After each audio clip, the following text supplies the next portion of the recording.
Yes, sir. Okay, it's a pleasure to be with you again, and just to share the word of God. I would just like to take a moment just to pray just before we read the scriptures. Father, we just humble ourselves in your presence this evening. We just think of these verses that we're going to look at from your holy word. Father, we just feel that we're treading on holy ground tonight as we think of your Son, the one who was brought up with you from all eternity, and the one who is co-equal with yourself, Father, and yet he humbled himself and became obedient to death, even the death of the cross. And as we just think about the person of your Son this evening, we pray for the guidance of the Holy Spirit. We pray that we would say nothing that would be wrong. We just pray that we would say nothing that would detract from the inherent glory and majesty of the Lord Jesus. But we just pray that in everything that we say this evening, that his glorious name might be exalted and our hearts would be drawn out to him in praise and worship.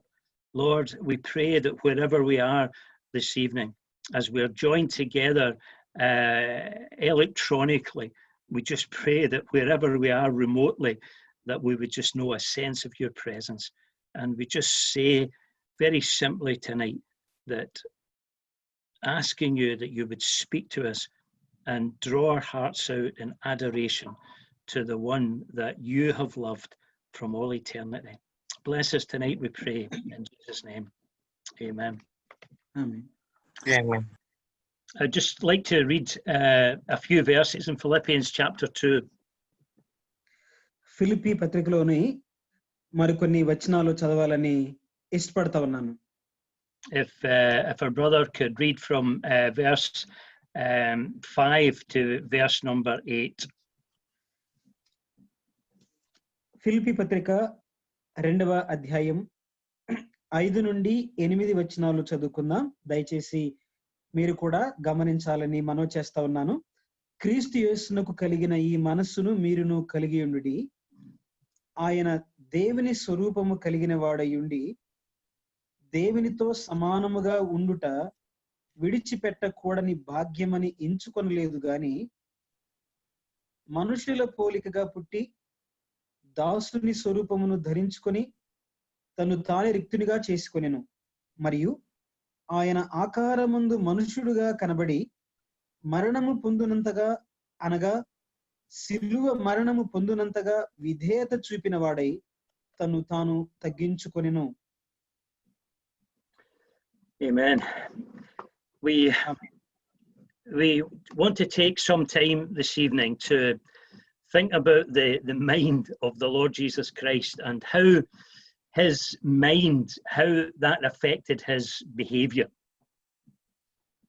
ఈ సాయంకాల సమయం, ఈ రాత్రి వేళ కొంత సమయాన్ని మనం తీసుకుని ప్రభువైన యేసుక్రీస్తు వారి యొక్క మనస్సును గురించి, ఆ మనస్సును బట్టి ఆయన ఏమి చేయదలచాడో ఏమి చేశాడో ఆలోచించడానికి ప్రయత్నం చేద్దాం. Because in verse number 5, Paul says, "Let this mind be in you, which was also in Christ Jesus." ఎందుకంటే 5వ వచనంలో పౌలు గారు అంటున్నాడు, క్రీస్తు యేసును కలిగిన ఈ మనస్సును మీరును కలిగి ఉండుడి అంటున్నాడు.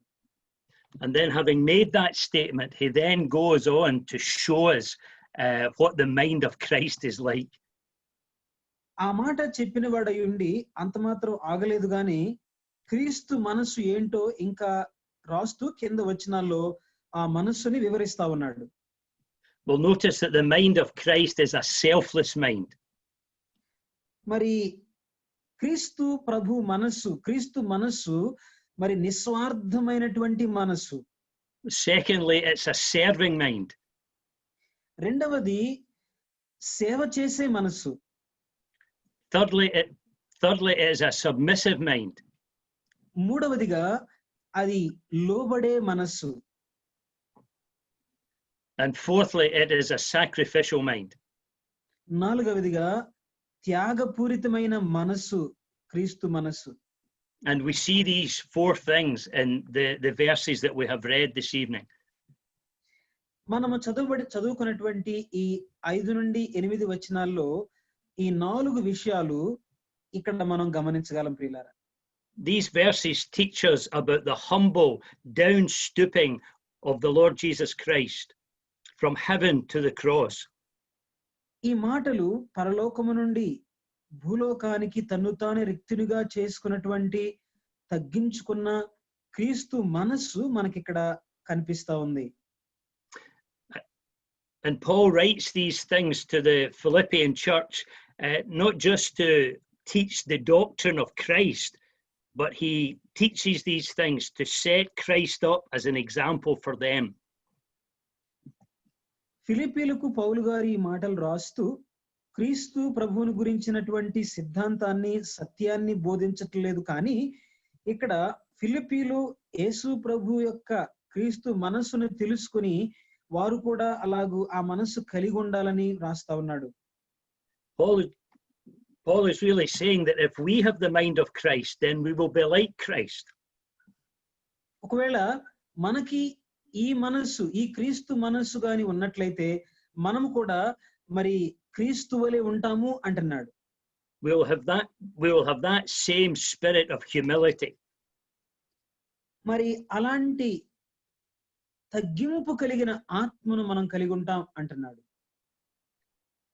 We notice where Paul starts in verse number 6.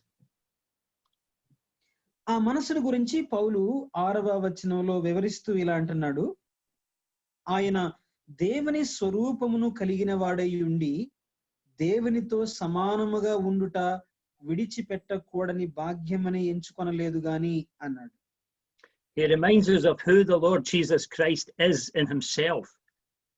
మరి దేవుడు ప్రభువైన యేసుక్రీస్తు వారు తను తాను ఏమై ఉన్నాడో ఈ వచనంలో చెప్తా ఉన్నాడు. That he is God. ఆయన దేవుడు అని చెప్తున్నాడు. Verse 6, who being in the form of God. ఆయన దేవుని స్వరూపము కలిగిన వాడై ఉండి అన్నాడు. The idea of Christ being in the form of God is not the idea of him coming to be, but the idea of that he always is. ఏదో రావటానికి ఆయన ఆ రూపాన్ని కలిగి ఉన్నవాడు అని అంటలేదు, కానీ ఆయన ఎన్నటన్నిటికీ దేవుని స్వరూపి అనే ఉద్దేశంలో ఈ మాట వ్రాస్తూ ఉన్నాడు. It's a word that reminds us of what Christ is, what he has always been, and what he will ever be. ఆయన ఎన్నటన్నిటికీ ఇంకా ఎప్పటికీ కూడా ఏమై ఉన్నాడో అన్న విషయాన్ని ఈ మాటలో ఆయన దేవుని స్వరూపి, దేవుడే అన్నట్లు చెప్తున్నాడు. It's his continuous state, his continuous condition. ఆయన స్థితి, ఆయన ఏమై ఉన్నాడో ఎలా ఉన్నాడో అన్న విషయాన్ని ఎప్పటికీ, ఆనాటికి ఈనాటికి ఇంకా ఏనాటికైనా ప్రభు ఏమై ఉన్నాడు అన్న విషయాన్ని ఈ మాటలో చెప్తున్నాడు. It's his unchanging character and nature. It's the very essence of his being. He is God. మార్పు లేని, ఎన్నటికీ మారని ఆయన ఏమై ఉన్నాడో లేక ఆయన స్వభావాన్ని, ఆయన లక్షణాలను చెప్తున్నాడు. This of course is one of the fundamental doctrines of Christianity. మరి ఇది క్రైస్తవ జీవితంలో ఒక ప్రాథమికమైనటువంటి సత్యముగా మనము చూడగలం ప్రియులారా. The deity of our Lord Jesus Christ. మరి యేసు ప్రభు యొక్క దైవత్వం. There are so many people that would accept the fact that Jesus was an extraordinary man. చాలా మంది ఈ దినాల్లో మనం గమనిస్తాం, యేసు ప్రభు చాలా ఒక ఎక్స్ట్రాడినరీ వ్యక్తి, అంటే అసాధ్యమైనటువంటి వ్యక్తి, చాలా ఒక గొప్ప వ్యక్తి అని చెప్తూ ఉంటాం, మనం గమనించగలం, వినగలం. But he was more than an extraordinary man. He was God, always has been, always will be God. అసాధారణమైన వ్యక్తి మాత్రమే కాదు గాని ఆయన దేవుడయుండి ఎన్నటన్నిటికీ మారని మార్పు లేని స్వభావం కలిగిన దేవుడే అని చెప్తున్నాడు. Paul says he was in the being in the form of God. పౌలు అంటున్నాడు ఆయన దేవుని స్వరూపము కలిగిన వాడయుండి అన్నాడు. It wasn't that he merely resembled God, that he looked like God, or he thought like God, or he acted like God. No, by his very nature, he is God.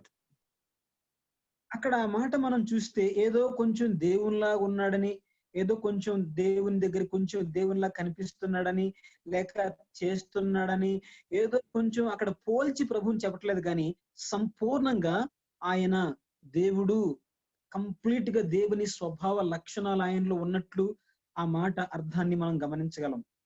He possesses all the fullness of all the attributes which make God God. మరి దేవుణ్ణైతే ఏ లక్షణాలు సంపూర్ణంగా చూపిస్తాయో, ఏ లక్షణాలైతే దేవుని సంపూర్ణంగా నిర్వచిస్తాయో ఆ సంపూర్ణమైనటువంటి దైవ లక్షణాలు ఆయనలో ఉన్నవి అని అక్కడ చెప్తూ ఉన్నాడు. In Colossians chapter 2 and verse 9, Paul writes, "In him, in Christ, dwells all the fullness of the Godhead bodily." మరి మనము కొలస్సీయులకు రాసిన పత్రిక 2వ అధ్యాయం 9వ వచనం మనం చూసినట్లయితే అక్కడ చాలా స్పష్టంగా ఈ మాటలు చదవగలం ప్రియులారా. కొలస్సీయులకు రాసిన పత్రిక 2వ అధ్యాయం 9వ వచనం మనం చూస్తే దేవుని యొక్క సర్వ సంపూర్ణత క్రీస్తులో మరి వసిస్తా ఉంది, ఆయనలో ఉన్నది అంటాడు. There are two Greek words that Paul uses in the verses that we have read tonight. మనము చదువుకున్నటువంటి ఈ వచనాల్లో పౌలు గారు 2 గ్రీకు పదాలు అక్కడ వాడుతా ఉన్నాడు మనం చదువుకున్న లేఖన భాగాల్లో. One of them he uses twice and the other one he uses once. ఒక మాటను 2 సార్లు వాడుతున్నాడు, ఒక మాటను ఒక్కసారే వాడాడు. He uses the Greek word morph and the Greek word schema. Morph అనే మాట అలాగే స్కీమా అనే గ్రీకు పదాలు ఇక్కడ వాడుతా ఉన్నాడు. In verse number 6, who being in the form of God, that is the word morph in the Greek. మరి 6వ వచనంలో మనం చూస్తే ఆయన దేవుని స్వరూపము కలిగిన వాడయుండి అనే మాట మరి మనము మార్ఫ్ అనే గ్రీకు పదాన్ని గుర్తించగలము. And then later on in the middle of verse 7, he says he took upon him the form, the morph of a servant. అలాగనే మనం చూస్తే 6వ అధ్యాయం మధ్య భాగంలో మనం చూస్తే ఒక సేవకుని రూపాన్ని ఆయన తీసుకున్నాడు అనే మాట, స్కీమా అనే మాట మనం గమనించగలం. But in verse number 8, he says being found in fashion as a man, the schema of a man. అలాగనే మరి ఈ యొక్క ఫిలిప్పీ పత్రిక 2వ అధ్యాయం 8వ వచనంలో మనం చూస్తే మరియు ఆయన ఆకారమందు మనుష్యుడుగా కనబడి అన్నాడు. అక్కడ స్కీమా అనే మాట గ్రీకు మాట మనము మూల భాషలో చూస్తాం. So what Paul is teaching in these verses is that Christ has ever existed in the form of God. ఎప్పుడు దేవుని స్వరూపము కలిగిన క్రీస్తు ప్రభువు his essential being was God. ఆయన ఉనికి, ఆయన తత్వమే ఎన్నటెన్నటికీ దేవుడుగా ఉన్న ప్రభువు. But he was seen in the fashion of a man. కానీ ఒక మానవ ఆకారమందు మనుష్యుడుగా కనబడ్డాడు అంటున్నాడు. But manhood is not his essential being. His essential nature is God. మానవ ఆకారం అనేది ఆయనకి ముఖ్యంగా ఉండవలసినటువంటి స్వభావ లక్షణం కాదు, కానీ ఆయనకి ఉండవలసిన ముఖ్యమైన స్వభావ లక్షణం ఏంటంటే ఎన్నటన్నిటికీ ఆయన దేవుడు, దేవుని యొక్క స్వభావం ఆయనలో ఉంది. The word morph refers to the abiding nature of a person, whereas the word schema refers to his temporary appearance. మరి గ్రీకు పదంలో మార్ఫ్ అనే మాట మనం 6వ వచనం 2వ అధ్యాయం 6వ వచనం ఆయన దేవుని స్వరూపము కలిగిన వాడయుండి అనే మాట ఆ ప్రభువులో ఎప్పటికీ మార్పు లేకుండా ఉండే స్వభావాన్ని చూపిస్తుంది. అది స్థిరమైన స్వభావం. కానీ ఆకారమందు మనుషుడిగా 8వ వచనం మనం చూస్తే అది ఒక తాత్కాలికంగా ఆయన మరి మానవ ఆకారంలో కనబడ్డాడు అన్న టెంపరరీ తాత్కాలిక ఆయన స్వభావాన్ని లేక ఆయన ఈ లోకంలో వచ్చిన దాన్ని తెలియజేస్తా ఉంది. Just to emphasize that point, we can read some verses that use these two words. The first one is in Romans chapter 8 and verse 29, where we have the use of the word morph.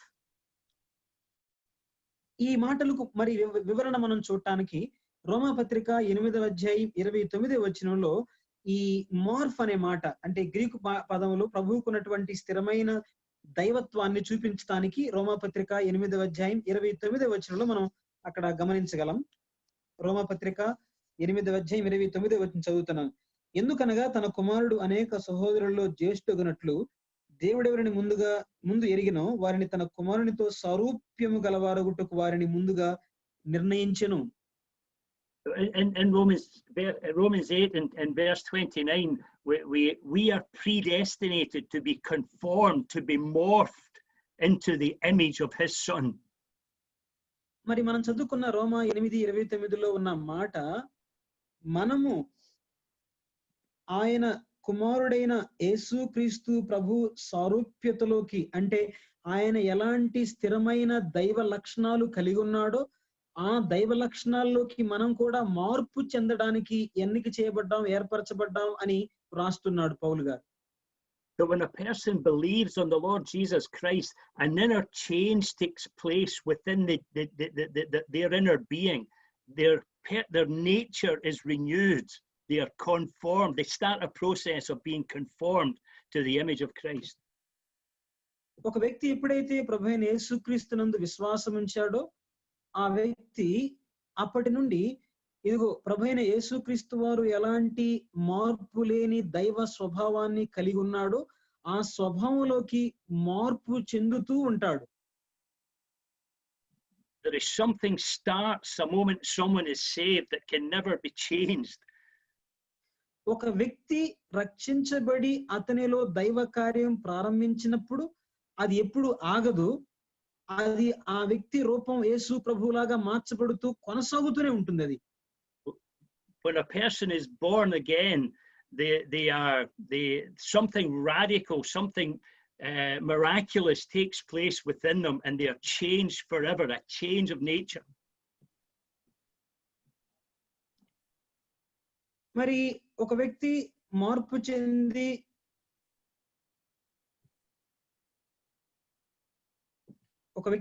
చెంది యేసు ప్రభుని నమ్ముకున్నప్పుడు అతనిలో గుర్తింపదగ్గ గమనించదగ్గ ప్రత్యేకమైన విశేషమైన మార్పు కోరిక అంటే అతని నూతన ఆశలు అతనిలో ఒక వేరే ప్రత్యేకమైన నూతన స్వభావాన్ని మనము గుర్తించగలము.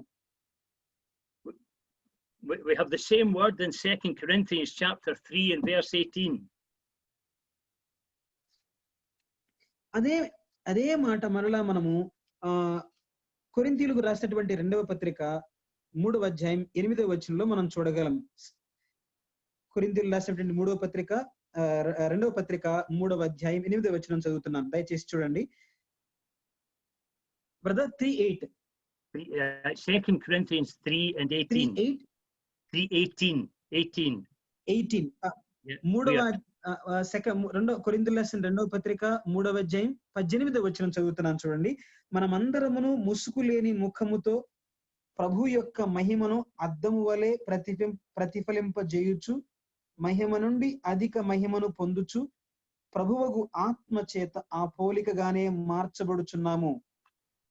So again, it's the same idea as we have in Romans 8, that there's an abiding change takes place in the believer of the Lord Jesus as they are occupied with the Lord Jesus Christ in glory. కాబట్టి ప్రియులారా, రోమా పత్రిక 8వ అధ్యాయంలో చూసినటువంటి అదే భావన అదే అర్థాన్ని ఇక్కడ కూడా మనం చూస్తాం. రక్షించబడిన విశ్వాసిలో మార్పు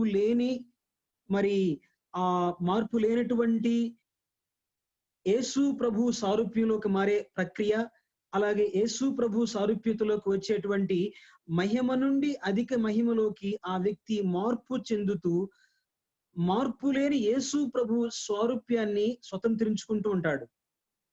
It's an inner change that can't be undone. అది ఎప్పుడు మార్పు చేయబడదు. అలాగనే ఆ వ్యక్తి ఎదిగిన తర్వాత మళ్ళీ తిరిగి పోయింది లేకపోతే పోతుంది అనేది లేకుండా స్థిరమైన మార్పుతో ఆ వ్యక్తి ఎదుగుతూ ఉంటాడు.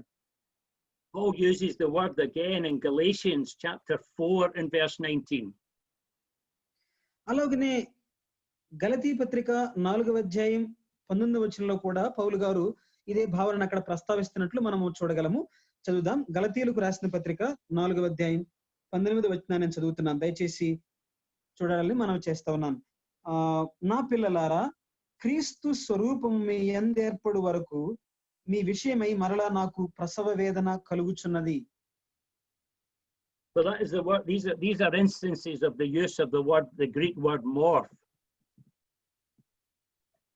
మరి గ్రీకు భాషలో మార్ఫ్ అనే ఆ పదము ఈ మనం చదువుకున్న రోమా పత్రిక 8:29, అలాగనే కొరింథీయులకు రాసిన 2వ పత్రిక 3:19, అలాగనే 3:18, అలాగనే గలతీ పత్రిక 4వ అధ్యాయము మరి 19వ వచనంలో ఈ మాట వ్రాయబడింది.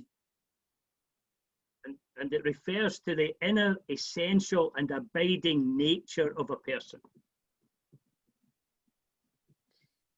ఈ మాట ఒక వ్యక్తిలో ఎప్పుడు నిలిచుండే దైవ స్వభావాన్ని తెలియచేస్తా ఉంది. When we think of the word schema, it's to do with the outward aspect of things, the temporary aspect of things. Paul uses that word in 1 Corinthians 7 and verse 31. మరి రెండవ మాట గ్రీకు మాట మనం చూసినట్లయితే స్కీమా అనే మాట ఒక వ్యక్తి యొక్క బాహ్యమైన తాత్కాలికమైన రూపాన్ని అంటే అతని స్వభావాన్ని పోలికని తెలియజేస్తా ఉంది. ఆ మాటను మనము 2 Corinthians brothers chapter 7 1 Corinthians 7 and 31.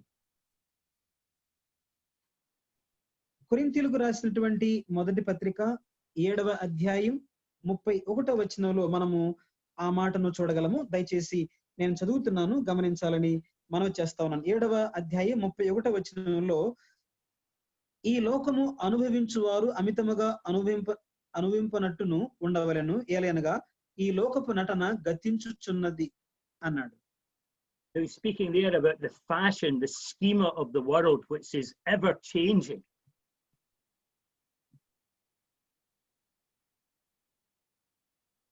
ఇక్కడ మనం చూసినట్లయితే ఈ స్కీమా అనే గ్రీకు పదానికి అర్థము మార్పు చెందేది, ఎప్పుడు ఉండనిది.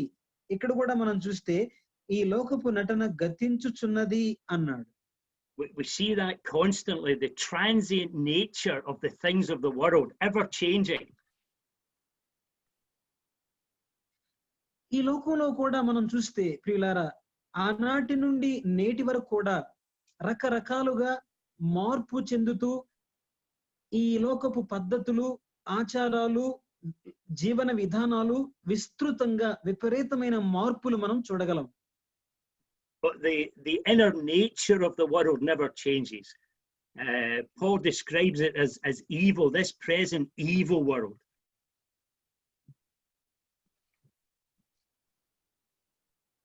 మరి పౌలు గారు వివరిస్తా ఉన్నాడు, ఒకవేళ పైన మార్పు చెందవచ్చేమో కానీ, అంటే లోకంలో జీవన విధానాలు, పద్ధతులు, ఆచారాలు మార్పు కావచ్చేమో కానీ మానవ జీవితంలో లోతుగా ఉన్నటువంటి పాప స్వభావము ఎప్పుడు కూడా మార్పు చెందదు, అది మానవుల్లో ఉంటుంది అంటున్నాడు. Paul uses the word again in 2 Corinthians 11 and verse 14. మరి కొరింథీయులకు రాసినటువంటి 2వ పత్రిక 11వ అధ్యాయం 14వ వచనంలో పౌలు గారు ఈ విధంగా మాట్లాడుతున్నాడు. కొరింథీయులకు రాసిన 2వ పత్రిక 11వ అధ్యాయం 14వ వచనంలో, ఇది ఆశ్చర్యము కాదు, సాతాను తానే వెలుగుదూత వేషము ధరించుకొనుచున్నాడు గనుక వాని పరిచారకులను నీతి పరిచారకుల వేషము ధరించుకొనుట గొప్ప సంగతి కాదు. వారి క్రియల చొప్పున వారికి అంతము కలుగును అన్నాడు. So Satan appears as an angel of light. That's his outward appearance. మరి సాతాను వెలుగుదూత వేషం వేసుకుంటాడు, అది వాడి బాహ్య స్వభావము, బాహ్య రూపము. But we know that his inward nature is far from that. He is evil. కానీ సాతాను యొక్క ఆ లోపల స్వభావము అది చాలా చెడ్డది, అది దుష్టమైంది, అది మనం ఎరుగుదు, అది ఎప్పుడు కూడా మార్పు లేనిదిగా లోపల ఉంటది అన్నమాట వాడికి. In Romans chapter 12 and verse 2, Paul uses the two words in the one verse. రోమపత్రిక 12వ అధ్యాయం మొదటి వచనాల్లో మనం గమనిస్తే అక్కడ కూడా పౌలు ఈ మాటలు ఈ విధంగా మాట్లాడుతూ ఉన్నాడు. In Romans chapter 12 and verse 2, he says, stop being fashioned schemer after the pattern of this age, but be constantly transformed, morphed by the renewing of your mind. రోమా 12:2 అంటున్నాడు, మీరు ఈ లోక మర్యాదను అనుసరింపక ఉత్తమమును అనుకూలమును సంపూర్ణమైన దేవుని చిత్తమేదో పరీక్షించి తెలుసుకున్నట్లు మీ మనస్సు మారి నూతన మొగట వలన రూపాంతరం పొందుడి అన్నాడు. The reason I'm underlining these words is to protect the fact that Christ is in the very form, the very essence, the very inner nature of God. ఈ మాటలు మనం ఎందుకు నేను మీకు వివరిస్తా ఉన్నాను, జ్ఞాపకం చేస్తా ఉన్నాను అంటే, ప్రభువైన యేసుక్రీస్తు వారిలో మార్పు లేని స్థిరమైన దైవ స్వభావమును, దైవ లక్షణాలు మనము గుర్తించాలని జ్ఞాపకం చేస్తున్నాను. It's an inner thing, it's a permanent thing. అది ఎప్పుడు మార్పు లేని స్థిరమైన దైవ స్వభావము మన ప్రభువైన యేసుక్రీస్తు వారు కలిగి ఉన్నాడని మనం గ్రహించాలి. By very nature, he is God, the express image of deity. స్వాభావికంగా దేవుడయుండి, స్వాభావికంగా దేవుని స్వరూపము కలిగి ఉండి, స్వాభావికంగానే ఆయనలో మరి ఆ దేవుని యొక్క సర్వ పరిపూర్ణత ఆయనలో వసిస్తా ఉంది అని మనం గ్రహించాలి. John 1:1 says the word was with God and the word was God. మరి యోహాను సువార్త మనం చూసినట్లయితే ఆదియందు వాక్యము ఉండెను, వాక్యము దేవుని యొద్ద ఉండెను, వాక్యము దేవుడై ఉండెను అన్నాడు. In John chapter 10 and verse 30, the Lord Jesus says, I and my Father are one. మరి అలాగనే యోహాను సువార్త మరి 10వ అధ్యాయం 30వ వచనం మనం చూసినట్లయితే నేను తండ్రి ఏకమై ఉన్నాము అన్నాడు. And in John chapter 5 and verse 18, it says that the Jews sought all the more to kill him, not only because he broke the Sabbath, but that he said that God was his Father, making himself equal with God.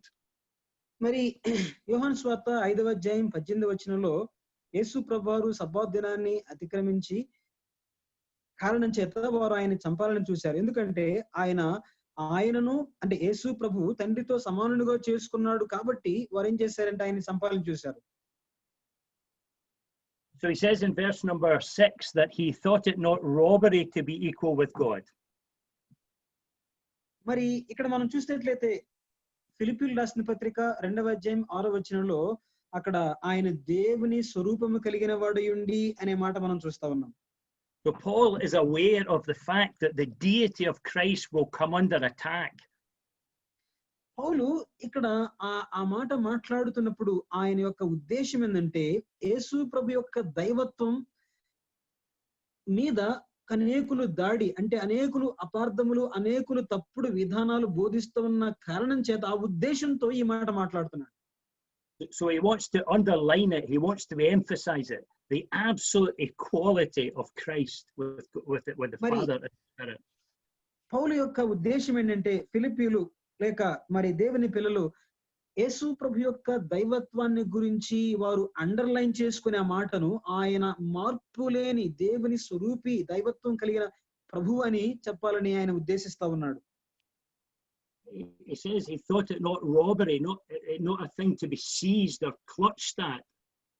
It was something that they had equality with God. మరి యేసు ప్రభు తండ్రితో సమానుడిగా ఉన్నటువంటి ఆయన మార్పులేని లక్షణాన్ని ఎవరు దొంగిలించొద్దు, ఎవరు అపహాస్యం చేయొద్దు, ఎవరు అపార్థం చేసుకోవద్దు, ఎవరు దాన్ని లేదని చెప్పొద్దు. అది ఎప్పుడెప్పటికీ మార్పు లేని స్థిరమైన దైవ స్వభావము కలిగిన వాడు మన ప్రభువు అని పౌలు రాస్తూ చెప్తున్నాడు.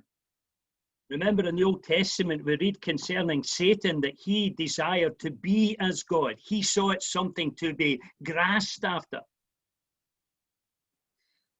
మరి పాత నిబంధన గ్రంథంలో మనం గమనించి సాతాను విషయమై మనం ఆలోచించినట్లయితే దేవుని స్వభావాన్ని దొంగిలించాలని, దేవుని యొక్క ఆ స్వభావాన్ని తీసుకోవాలని, ఆ స్థాయిని మరి ఆక్రమించాలని ప్రయత్నం చేసినట్లు మనం చూడగలం. But the Lord Jesus Christ never grasped after deity. He had deity. మరి యేసు ప్రభువారు చూసినట్లయితే ఏదో సాతానులాగా దైవత్వాన్ని కోరుకున్నవాడు, దైవత్వాన్ని కోసం ఆశపడినవాడు, దాన్ని ఏదో సాతానులాగా అట్లా దాన్ని పొందాలని ప్రయత్నం చేసినవాడు కాదు. గాని ఆయనే స్వాభావికంగా దైవమును కూర్చిన సంపూర్ణత ఆయనలో సంపూర్ణంగా వసించింది. But what Paul is going to teach us in these verses, that although he had all the rights and privileges of deity, which he was worthy of, his attitude wasn't to cling to these things, but willing to give up the possession of these things for a season.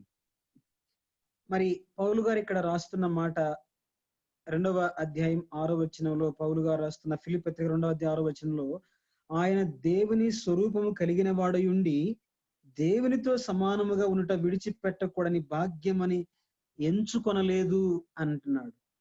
He would relinquish his positional equality with God, not his personal equality, but his positional equality with God, and he would stoop down into this world, taking the form of a servant. మనం ఇక్కడ గమనించినట్లయితే ఈ వచనాల్లో యేసు ప్రభువారు స్థాయిని బట్టి, ఒక స్థితిని బట్టి తండ్రితో సమానంగా ఉండటం మాత్రమే కాదు గాని వ్యక్తిత్వంగా కూడా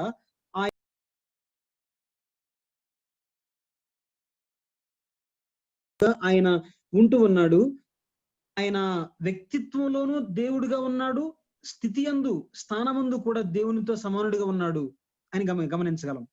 And that's what Paul describes in the next few verses.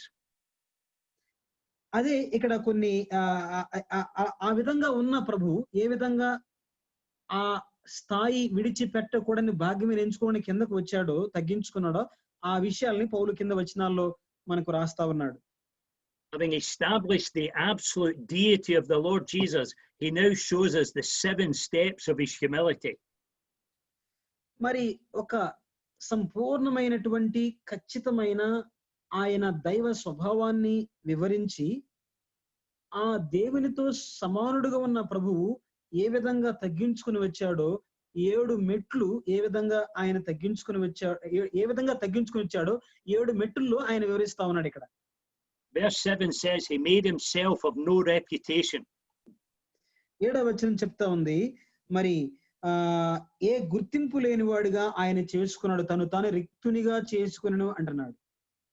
He emptied himself, some translations say. కొన్ని తర్జుమాల్లో మనం చూసినట్లయితే ఇక్కడ ఆయన రిక్తునిగా, తెలుగులో తను రిక్తునిగా చేసుకునే మాట చూస్తున్నాం. He temporarily set aside all his rights and privileges as the Son of God. తాత్కాలికముగా మరి దేవుడుగా ఉన్నటువంటి ఆయనకున్న అన్ని ఆధిక్యతలను పక్కన పెట్టి రిక్తునిగా చేసుకున్నాడు. All the outward manifestations of his deity, he set that aside. He relinquished that for a season. మరి ఆయనకి దేవునిగా ఉన్నటువంటి బయటికి కనిపించే ఆయన ప్రభావం కానీ, ఆయన లక్షణాలన్నీ కూడా, అంటే ఆయన ప్రభావము, ఆధిక్యత, మహిమ అవన్నీ కూడా కొంతకాలము ప్రక్కన పెట్టిన వాడుగా మనం చూడగలం. We might take off our jacket, but our jacket is still ours, and we are still the person that we always wear.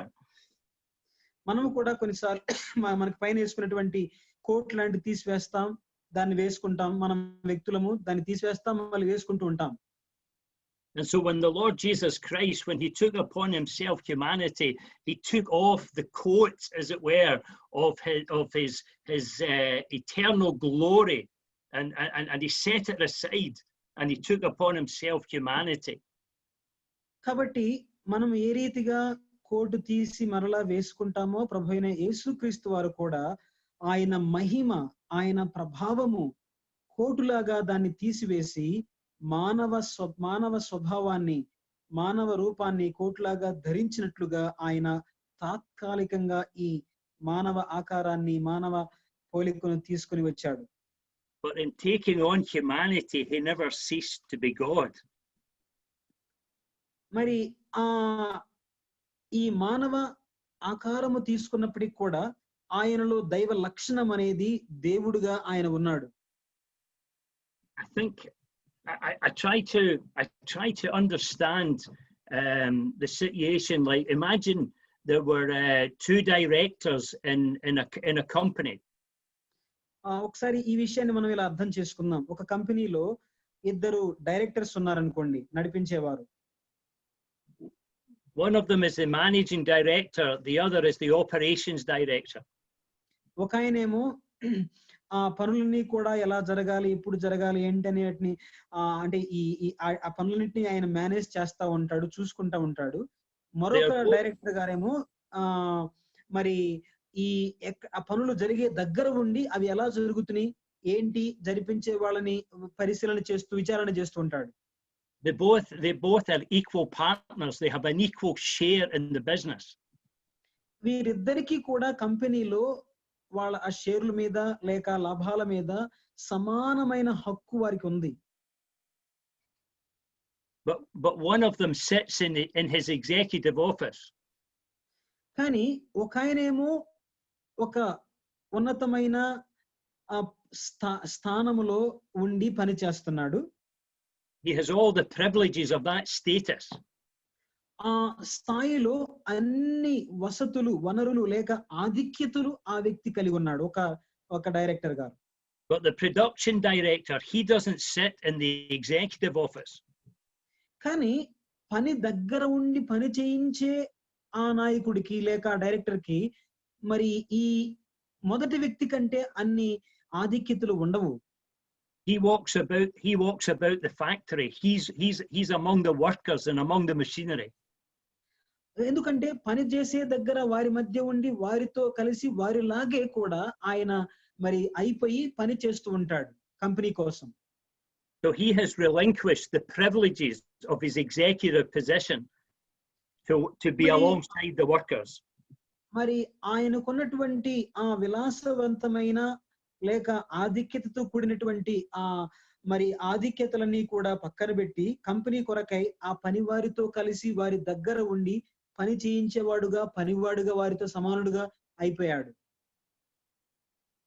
But he's still an equal partner in the business.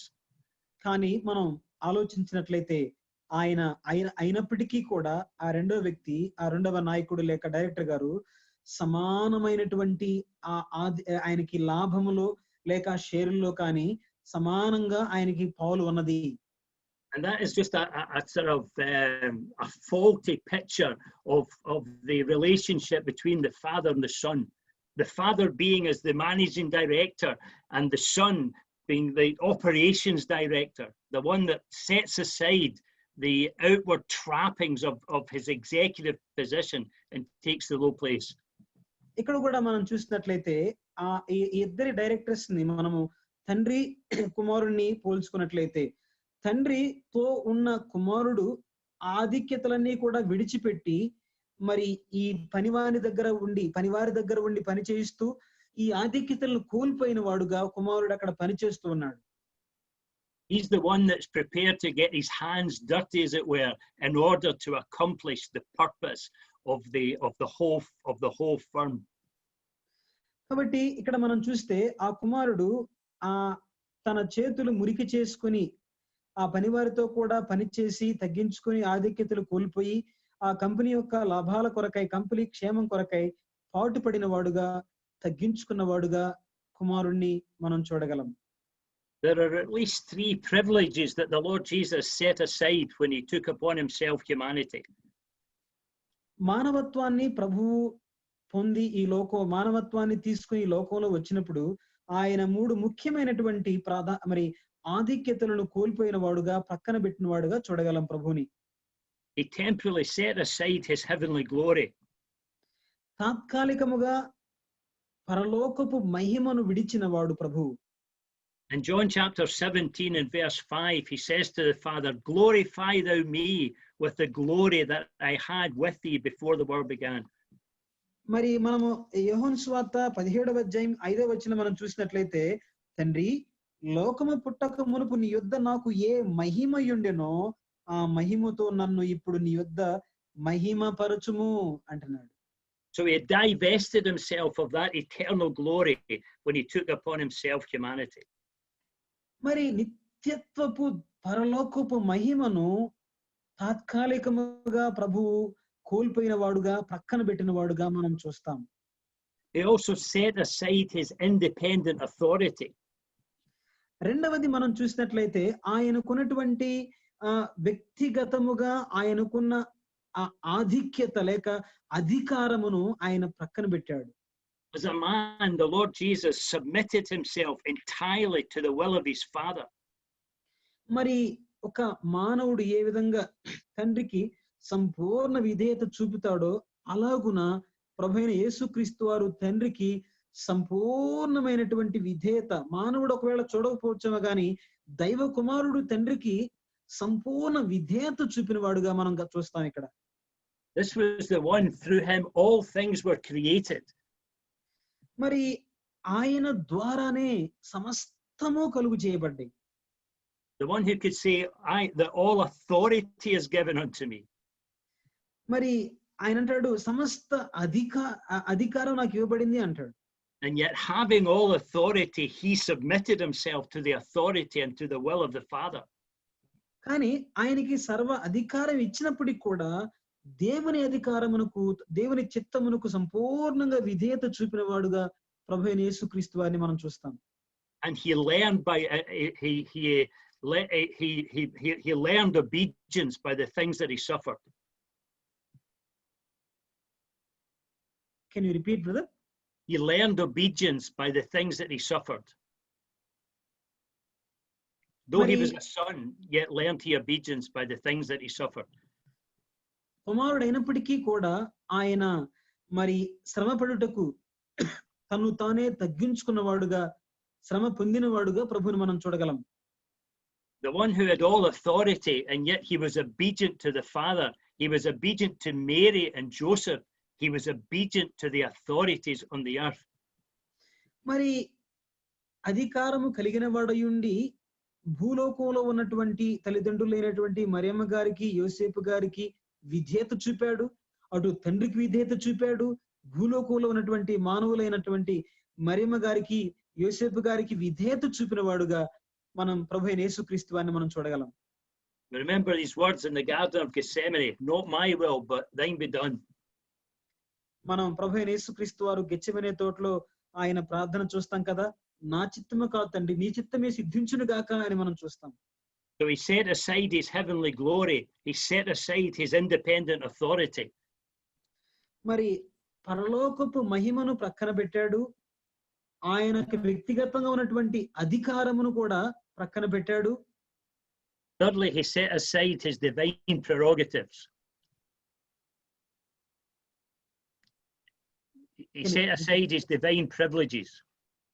మూడవదిగా మనం చూసినట్లయితే దైవికమైనటువంటి ఆధిక్యతల్ని ప్రక్కన పెట్టిన వాడుగా మనం ప్రభువుని మనం చూడగలం. He never ceased to be God when he became man, but he took on a genuine human nature and voluntarily refrained from the independent exercise of the attributes of his deity. కాబట్టి దైవ స్వభావం నుండి మానవునిగా ప్రభు మారినప్పుడు ఆయన తనంతట తానే సంపూర్ణమైనటువంటి మానవునిగా ఉండడానికి ఇష్టపడ్డాడు, ఆధిక్యతల్ని వదులుకున్నాడు. It's interesting as we read through John's Gospel that the Lord Jesus said that he did nothing of himself. ఆశ్చర్యం ఏంటంటే యోహాను సువార్త మనం చదువుతున్నప్పుడు తనంతట తానే ఆయన ఏమీ చేయలేదు, నేను దేవుని చిత్త ప్రకారమే సమస్తము చేస్తున్నాను అంటాడు. He said, the very words that I speak are not mine, they're the Father's. నేను మాట్లాడే మాటలు కూడా నావి కాదు, నేను మాట్లాడే ప్రతి మాట కూడా నా తండ్రివే అంటాడు. The works that I do are not mine, they're the Father's. నేను చేసే పనులు నావి కాదు గాని నన్ను పంపిన తండ్రి పనులు నేను చేస్తున్నాను అంటాడు. He was here on this earth as a totally and utterly dependent man. మరి ఈ భూలోకంలో తండ్రి మీద ఆధారపడినటువంటి మానవునిగా, సంపూర్ణమైనటువంటి మానవునిగా ఆయన జీవించాడు. He had set aside his heavenly glory. He had set aside his independent authority. He had set aside his divine privileges. మూడు విషయాలు మనం చూసినట్లయితే, అదిగో పరలోకపు నిత్య మహిమను విడిచాడు, ఆయన వ్యక్తిగతంగా ఉన్న ఆయనకున్న సంపూర్ణ అధికారమును విడిచాడు, అంతమాత్రం కాదు దైవ స్వభావమునకు దేవునిగా ఆయనకున్నటువంటి ఆధిక్యతలన్నిటిని కూడా విడిచి పక్కన పెట్టాడు. It's little wonder that Paul says in these verses, he humbled himself. ఈ మాటలు ఆశ్చర్యంగా పౌలు చెప్తున్నారు. అక్కడ చూసినట్లయితే తను తానే రిక్తునిగా తగ్గించుకున్నాడు అనే మాట మరి మనం అక్కడ చూడగలం. ప్రియులారా, మనుషుని పోలికగా పుట్టి దాసుని స్వరూపం ధరించుకొని తను తానే రిక్తునిగా చేసుకొనెను అన్నాడు. Fourthly, he laid aside his position in relation to the law. నాలుగవదిగా మనం చూసినట్లయితే స్థానాన్ని బట్టి, సంబంధాన్ని బట్టి తండ్రితో ఉన్నటువంటి ఆ స్థానము, సంబంధాన్ని వదులుకున్నాడు. The Lord Jesus Christ was the one who gave the law, and yet in humanity he was the one who fulfilled the law. ప్రభువుగా ధర్మశాస్త్రమును ఇచ్చిన వాడు, కానీ మానవునిగా దిగి వచ్చి ధర్మశాస్త్రమును నెరవేర్చినవాడు. And ultimately, he himself bore the guilt of a broken law. కానీ చివరకు ఆయనే ఆ ధర్మశాస్త్రం ప్రకారంగా అది విరిగిపోయినప్పుడు దాని వలన వచ్చే శిక్ష యావత్తు భరించిన వాడుగా ప్రభువుని మనం చూస్తాం. Where there he bore the consequences of your sins and mine. మరి అక్కడే నీ పాపముల కొరకు నా పాపముల కొరకు వచ్చే సమస్త శిక్ష యావత్తు ప్రభువు మరి భరించాడు, మోసాడు కల్వరి శిలువలో. He also laid aside his eternal riches. మరి ఆయన పరలోకపు ఐశ్వర్యాన్ని కూడా ఆయన వదులుకున్నవాడుగా మనం చూస్తా ఉన్నాం. Paul says, though he was rich, yet for our sakes he became poor. పౌలు అంటాడు, ఆయన ధనవంతుడై ఉండి ఆయన దారిద్ర్యం వల్ల మన ధనవంతులు కావాలని ఆయన మనకి దీన దరిద్రుడిగా వచ్చాడు అని చెప్తాడు. The one who owns a cattle on 1,000 hills and the wealth in every mine knew what it was to live as a pauper. మరి సర్వ సంపదలు సమస్త యావత్తు మరి కలిగిన వాడై ఉండి కూడా ఆయన మరి ఒక పేదగా, రిక్తునిగా, ఏమీ లేనివానుగా చేసుకోవడానికి ఇష్టపడ్డాడు. He had to borrow a boat from which to preach. Sorry, brother? He had to borrow a boat, a ship, a boat on which to preach to the people. మరి మనం గమనించినట్లయితే ప్రజలకు బోధించటానికి కూడా ఒక బోటు లేదు ఆయనకి. ఆ బోటును కూడా వారి దగ్గర అద్దెకు తీసుకున్నట్లుగా మనం చూస్తాం ప్రియులారా. లేక వారి దగ్గర రెంట్ తీసుకున్నట్టు చూస్తాం, అరువు అడిగినట్లుగా. He had to borrow a penny to pay his taxes. వారికి ఆ ట్యాక్స్ చెల్లించట కొరకై మరి అక్కడ డబ్బులు కూడా మరి తీసుకున్నవాడుగా, లేనివాడుగా మనం చూస్తాం. And he borrowed a room in which he could institute the supper. మరి ప్రభురాత్రి భోజనము చేయడానికి కూడా ఆ రూమ్ కూడా లేనివాడు, గది కూడా లేనివాడు, దాన్ని కూడా రెంట్కి తీసుకున్నట్లు చూస్తా ఉంటాం. At the end of his life, they stripped from him his earthly possessions, 5 pieces of raiment.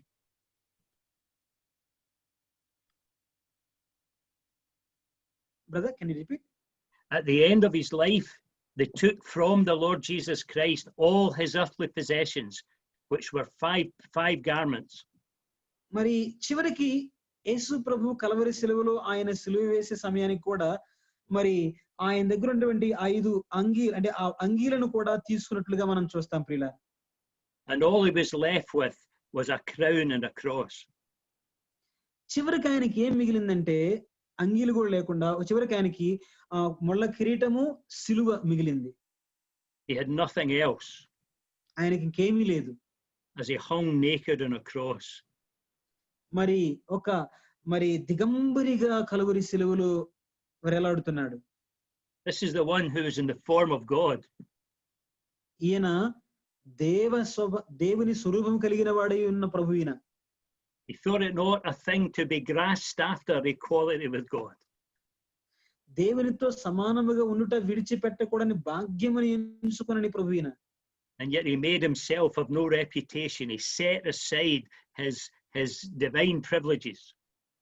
కానీ మనుషుని పోలికగా పుట్టి దాసుని స్వరూపం ధరించుకుని తను తాను రిక్తునిగా చేసుకుని దేవునిగా ఉన్న ప్రతి ఆధిక్యత పక్కన పెట్టి దిగి వచ్చిన వాడు ప్రభు. And he hung suffering on that cross for you and me. మరి నీ కొరకై నా కొరకై ఆ కలువరి సిలువలో వేలాడుతూ ఉన్నటువంటి ప్రభువుని మనం చూద్దాం. And then as he hung in that cross, we hear these words from his lips. ఆ కలువరిలో నుండి ప్రభువు యొద్ద నుండి ఈ మాటలు మనం వినగలం. My God, why have you forsaken me? నా దేవా నన్నేల చేయి విడిచితివి అన్నాడు. These are the most mysterious words in the whole of Holy Scripture. పరిశుద్ధ లేఖనాల్లో చాలా మరి ఒక ఆశ్చర్యం గొలిపించే మహత్తరమైన అద్భుతమైన మాటలు. ఈ మాటలు మనం చూస్తే నా దేవా నన్నేల చేయి విడిచితివి అనే మాట ప్రభువు నుండి ఈ మాటలు మనం వినగలం. God forsaken by God. Who can understand that? దేవుని చేత విడువబడ్డాడు. And yet that's the reality of Calvary. అదే సిలువ యొక్క నిజమైనటువంటి దర్శనం. Someone said that God cannot die, but the man who died was God.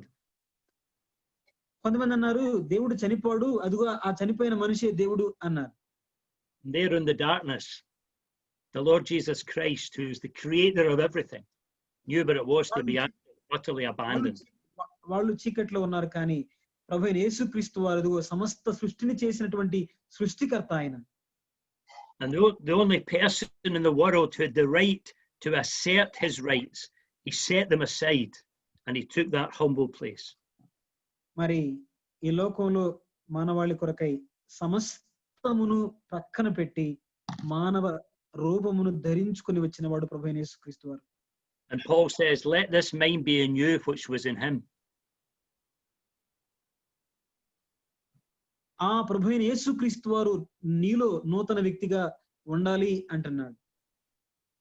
We're going to come back to these verses on Monday evening, God willing. ఈ వచనాలకు దేవుని చిత్తమైతే మనము సోమవారం సాయంకాలం మరలా ఈ వచనాల యొద్దకు మనం వద్దాం. But just before I finish, I want to read some comments that I made just 2 weeks ago. 2 వారాల క్రితం నేను మాట్లాడిన కొన్ని మాటలు మరలా చెప్పి ముగించాలని ఇష్టపడతా ఉన్నాను. I was meditating on these verses in the quietness of the Lord's presence. మరి దేవుని సన్నిధిలో మౌనంగా ఉన్నప్పుడు ఈ మాటలు నేను మరి రాయగలిగాను, చెప్పాను. And I wrote down these words. ఆ మాటలు నేను రాసుకున్నాను ఇక్కడ. He laid aside that which was rightfully his. హక్కును బట్టి ఆయనకి ఏమున్నదో దాన్ని ప్రక్కన పెట్టినవాడు ప్రభువు. All the outward manifestations and representations of his glory and his majesty. బయటకు కనిపించే ఆయని ప్రభావము మహిమ అన్ని ప్రక్కన పెట్టాడు. His crowns, his scepters, his vestments, he laid aside. మరి ఆయన ఉన్నత స్థితి, ఆయన కిరీటములు అవన్నీ కూడా ప్రక్కన పెట్టాడు. He forfeited his right to be honored, to be worshipped, and to be served. మరి ఆయనకున్నటువంటి అధికారమును ఎట్లా మార్చుకున్నాడు అంటే ఒక సేవ చేసుకునే సేవకునిగా, విధేయత చూపేవాడిగా, లోబడేవాడిగా ఆయన తాను ఆ ఉన్నత స్థితిని వీడి సంపూర్ణంగా లోబడ్డాడు. He became a bondman. He మరి became a ఒక bondservant. మరి ఒక దాసుని స్వరూపం ధరించాడు. He chose Mary and Joseph, poor peasants, to be his parents. మరి ఈ లోకంలో ఒక పేద తల్లిదండ్రులుగా మరియమ్మ గారిని యోసేపు గారిని ఆయన ఎన్నుకున్నట్లుగా చూస్తా ఉన్నాం. He chose the swaddling bands to be his clothes. Swirling, brother, can you repeat? Yeah, he chose swaddling bands to be his clothes. Mary Mari- brought, so ఆయన మరి ఆ పొత్తి గుడ్డలతో చుట్టబడ్డాడు కదా, ఆ పొత్తి గుడ్డలనే ఆయనకి వస్త్రాలుగా చేసుకున్నాడు ఆ పశువుల తొట్టిలో. he chose a manger for a bed. మరి ఆయనకి బెడ్, పడుకునే మంచము లేదా బెడ్ ఆ పశువుల తొట్టి చేసుకున్నాడు, తొట్టిలాగా దాన్ని అంగీకరించాడు, తీసుకున్నాడు. He chose to become a refugee in Egypt. మరి ఐగుప్తులో ఒక మరి తిరస్కరించబడే గుంపులో ఆయన ఉండిపోయాడు. He chose to live in despised Nazareth. మరి నజరేతులో మరి ప్రేమించబడకుండా తిరస్కరించబడటానికి ఆయన ఎంచుకున్నవాడుగా మనం చూస్తాం. He chose to work as a manual laborer. మరి ఒక కష్టపడే ఒక మనిషిగా ప్రభువు తాను ఆ ఎంపిక చేసుకున్నవాడుగా చూడగలం. He chose a life of poverty rather than a life of privilege. మరి ఆధిక్యతలు కలిగిన జీవితం కంటే పేద జీవితాన్ని ఆయన కోరుకున్నవాడుగా చూడగలం. He could, even in manhood, have held on to something of what his rights entitled him to. మానవునిగా ఉండే ఆ ఆధిక్యతలు లేక మానవునిగా ఎలా జీవించాలో అలాంటి తగ్గింపుతో ఆయన వచ్చి జీవించినట్లుగా ప్రభువుని మనం చూడగలం. He could have chosen to be born in a palace, having a king and queen for his parents. ఒకవేళ ఆయన మరి పెద్ద ప్యాలెస్ లో ఒక రాజుకి పుట్టినవాడుగా ఆయన ఎన్నుకొని రావచ్చు కదా.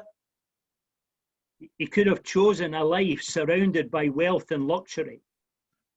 ఎంతో విలాసవంతమైన సుఖవంతమైనటువంటి జీవితం కలిగి అన్ని డబ్బు ఐశ్వర్యం కలిగి వాటి మధ్య ఆయన ఒకవేళ వచ్చి ఉండవచ్చు కదా. He could have chosen to be adorned with the vestments of earthly glory and majesty. మరి ఈ లోకంలో ఉన్నటువంటి మహిమ ఆధిక్యతలు ఉన్నత స్థాయి మరి కలిగి వచ్చి ఉండొచ్చు కదా. He could have chosen position and privilege and power. మరి ఈ లోకంలో స్థాయి, ఆధిక్యత, శక్తి కలిగి ఈ లోకంలో ఆయన ఒకవేళ జన్మించి ఉండొచ్చు కదా. But instead of that, he took the place of a bondservant.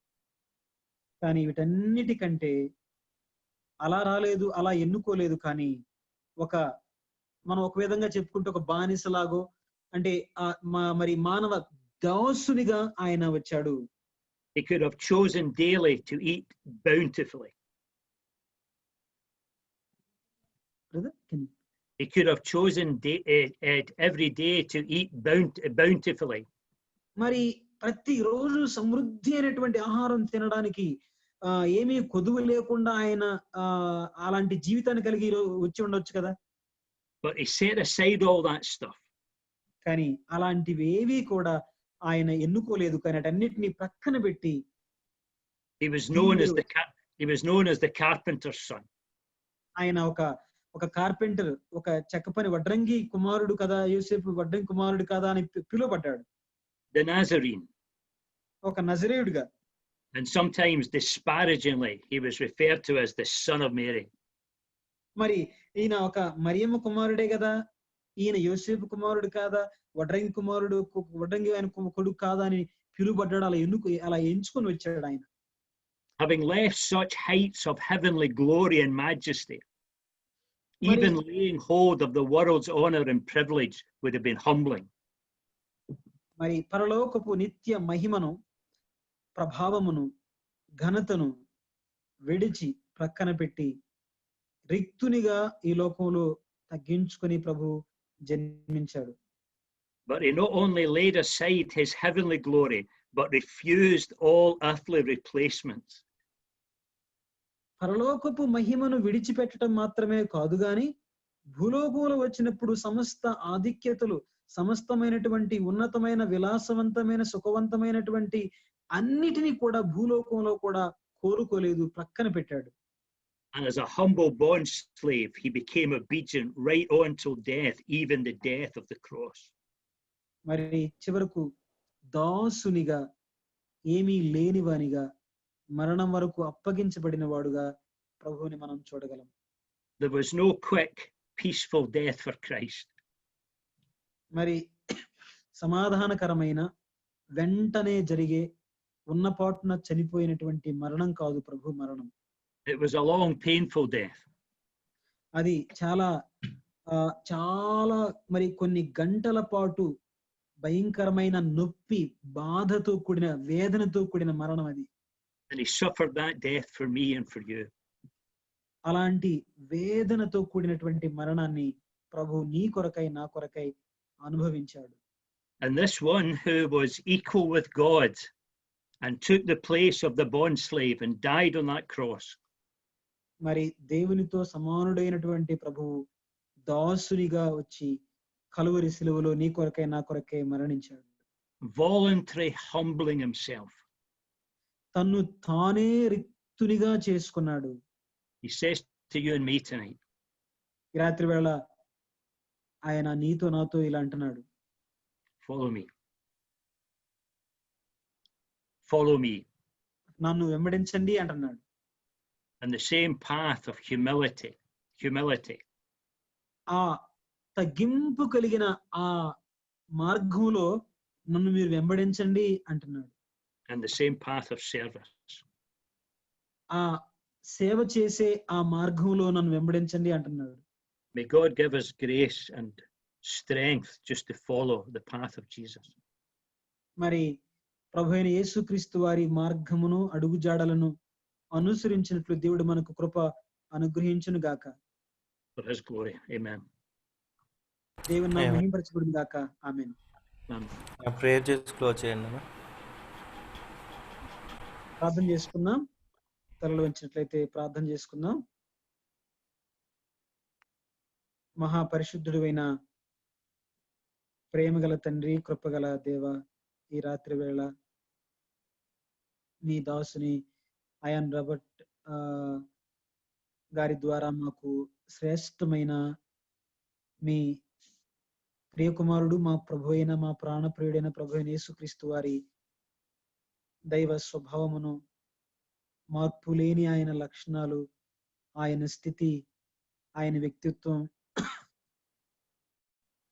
మాకు తెలియచేసేందుకై స్తుతిస్తా ఉన్నాం. అంత మాత్రమే కాదు, అలాంటి ఆధిక్యతలు, మహిమ, ఘనత, ప్రభావంలో కలిగిన ప్రభువు తను తానే ఏ విధంగా రిక్తునిగా చేసుకొని సేవ చేయుటకు, తగ్గించుకొనుటకు, కలవరి శిలువలో మా కోసం ప్రాయశ్చిత్తంగా రక్తమును కాచి ప్రాణం పెట్టి చనిపోయి తిరిగి లేచి మమ్మల్ని మీతో సంధి చేయడానికి ఎలా ఆ శ్రేష్టమైన మనసు కలిగి వచ్చాడో మా ముందుంచి మాతో మాట్లాడి నన్ను వెంబడించండి, ఈ మార్గంలో నడవండి అని మమ్మల్ని సంధించి మాతో మాట్లాడినందుకై స్తుతిస్తూ, దేవా ఎంతో బలహీనం ప్రభువా, బలపరిచి మమ్మల్ని కూడా మీ కృప, మీ కరుణ కటాక్షములు మాకు ఇచ్చి మేము కూడా మీ అడుగుజాడలో నడుచుకొని మిమ్మల్ని సంతోషపరచినట్లు, క్రీస్తు యేసు కలిగిన ఈ మనసు మేము కూడా కలిగి జీవించినట్లు కృప చూపించి ఈ వాక్యం ఆంధ్ర హృదయాలు నీరు కట్టి ఫలింపు చేయమని, ముద్రించమని, మీరే మహిమ, ఘనత, ప్రభావాలు పొందమని మా ప్రభువైన యేసుక్రీస్తు నామములో స్తుతించి ప్రార్థిస్తున్నాం పరమ తండ్రి. ఆమేన్.